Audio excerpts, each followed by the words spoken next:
In the fall, I decided to make an investment in some new varieties of daffodils. I'll put a link in the description if I can remember where I got these from. We put in about 15 different varieties in the field down the road from where we live, and then scattered, randomly mixed all throughout our landscape as a fun surprise. I thought today, for my own purposes, to document the color and the smell, the look and the feel of these different daffodils. I would take a tour and note the different varieties and what I'm observing about them, and it might be interesting for folks that may also want to grow a wider diversity of daffodils to know about some of these varieties. Let's jump right into it. These were all planted in the fall, so it's now the end of April 2026, and this was in November, I believe. I'll look for a tag, but they were put on what, to best of my ability, basically garlic spacing. There's about somewhere between 4 and 8 inches between each of the bulbs when they were planted. And here at the end of April, we're coming into peak flower of these different varieties. And so let's take a look at each one and make some notes. The first one here is called Pippet, and so this was October of 2025, so back in the fall. Really nice smaller daffodil. Beautiful, simple, gentle, kind of yellow and white color here. And this is where I'm offering my own internal notes so that I can use this video as a reference when I dig them in the fall. This is on the eastern end of our southernmost block here.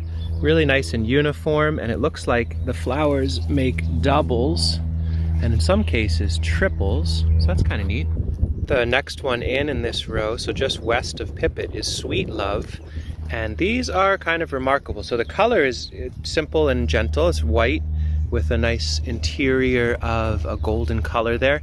And I'll tell you, even just from this distance, I don't even have to put my nose right up to them. It's kind of amazing how aromatic these are. So I feel like Sweet Love would be one that I'd want to ramp up if we want to get not only some nice spring flowers happening, but also the aroma from that. So I didn't know daffodils had such a strong potential for aroma. Next one in is Yellow Sailboat, and this one's okay. I think their peak was a little ways ago, so to be fair, you know, I'm just looking at these on an average random day in the middle of the ripening.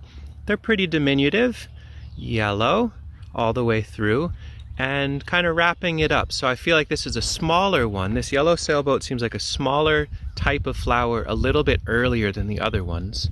Let's take a look over here. We got Golden Echo, and they got so many different names here. Pretty cool. I mean, there's not a ton of difference between, it's subtle what's going on, but this one's got way more gold in the interior and quite a bit more total flower.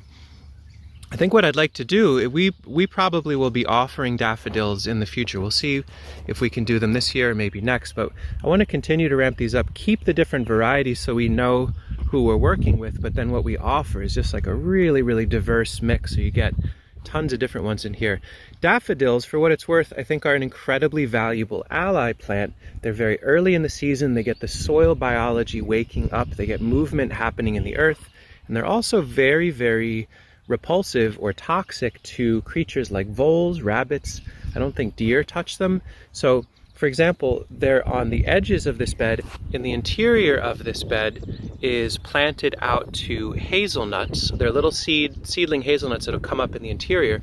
By no means am I saying, oh, there's daffodils on the edge, there's no way anyone's ever going to browse them. But having this beautiful boundary, aromatic, colorful, diverse, all that has innate value, and that's all we would need if that was the extent of it. But it, I believe, should confer a little bit of protection from creatures that might be interested but not dedicated to getting into the interior.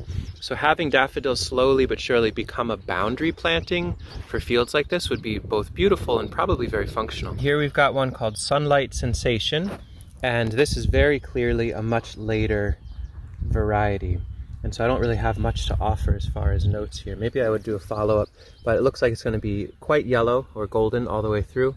And there's some value in that between these different types that we could be planting out. You can see the average there. They're on average, most of them are coming into peak flower. And in fact, we'll take a look at them, but on the boundary, I did an experiment of planting them in at 6-inch spacing until I ran out of tubers. They're making a really nice framing over there. We'll look at that in a moment.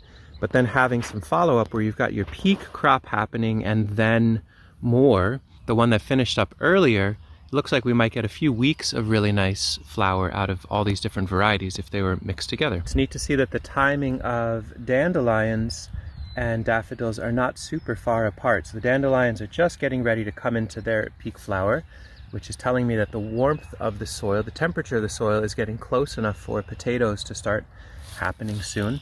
And then on this boundary here, we've got one called Beautiful Eyes.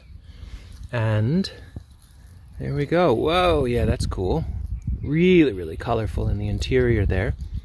And it looks like they're doing triples pretty much. Lots and lots of triple flowers throughout. So that's really sweet to see. By a long shot, this is the longest video I've made where I've been looking at little flowers down at the ground. But for those of you that think daffodils might be fun to include in your permaculture plantings or add to your landscape, hopefully there's some varieties in here that pique your interest. Let's look at the last one. It's funny to end with this one. This is the slowest one out of all of them. This one's called Pheasant's Eye, and here we are at the end of April. They are tiny. For a little while I thought this was a failed crop. I didn't see any emergence until very recently. And so for much colder climates or places with really intense late frosts, I wonder if this might be one to think about. I've got no notes to share around what the flower is up to, but the idea that in this field there's about 8 to 10 different named varieties that have such a range of flowering that some are completely wrapping up and winding down and returning to the earth, and some have yet to flower. That feels pretty exciting to have that level of diversity in form and timing. I didn't think daffodils had that in them. Anyway, time to get to my actual work of the day, which is to get some onions planted and put some cuttings in the earth. But there you go, it's a walking review of some different daffodils that we brought into this landscape. You can see them really popping. I'm excited to lift them in the fall, divide them, really commit to the edges of this landscape with a more permanent planting of daffodils. And maybe in the fall or in the spring, we'll have to see how time works. Probably in the fall, you might see that we offer daffodils on our website.